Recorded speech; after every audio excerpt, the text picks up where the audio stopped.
Hello! Idli sambar என்னோடய ஸ்டைலில் எப்படி பண்ணுறதுன்னு பார்க்கலாமா? இன்க்ரீடியன்ட்ஸ் நோட் பண்ணிக்கோங்க.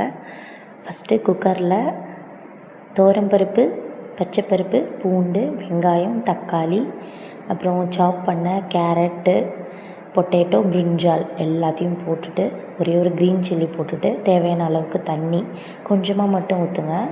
அப்போ தான் நல்லா வெந்து வரும். இது கூட பார்த்திங்கன்னா கொஞ்சமாக மஞ்சத்தூள், உப்பு,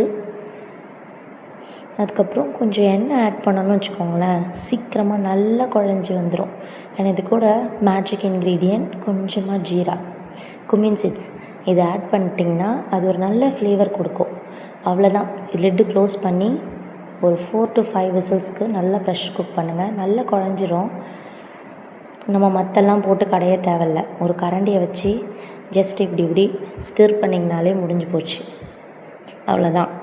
அதுக்கப்புறம் ஒரு பேன் வச்சு ஹீட் ஆனதும் ஆயில், கடுகு போட்டு பெருஞ்சீரகம் போட்டு பூண்டு நசுக்கி தாளிங்க. சூப்பராக இருக்கும். தோலோட கொஞ்சமாக ஒரு ட்ரை ரெட் சில்லி ஒன்று காரத்துக்கு ஏற்ற மாதிரி. அதுக்கப்புறம் curry leaves, coriander leaves, asafoetida powder இதான் தாளிப்புக்கு போட்டிருக்கேன். அப்புறம் அந்த பருப்பை ஊற்றிட்டு ஒரு கொதி விட்டு இறக்குனிங்கன்னா சூப்பராக இருக்கும். ட்ரை பண்ணி பாருங்கள். என் வீடியோ பிடிச்சிருந்தா லைக் அண்ட் சப்ஸ்கிரைப் பண்ணிக்கோங்க. நெக்ஸ்ட் வீடியோவில் பார்க்கலாம். பை.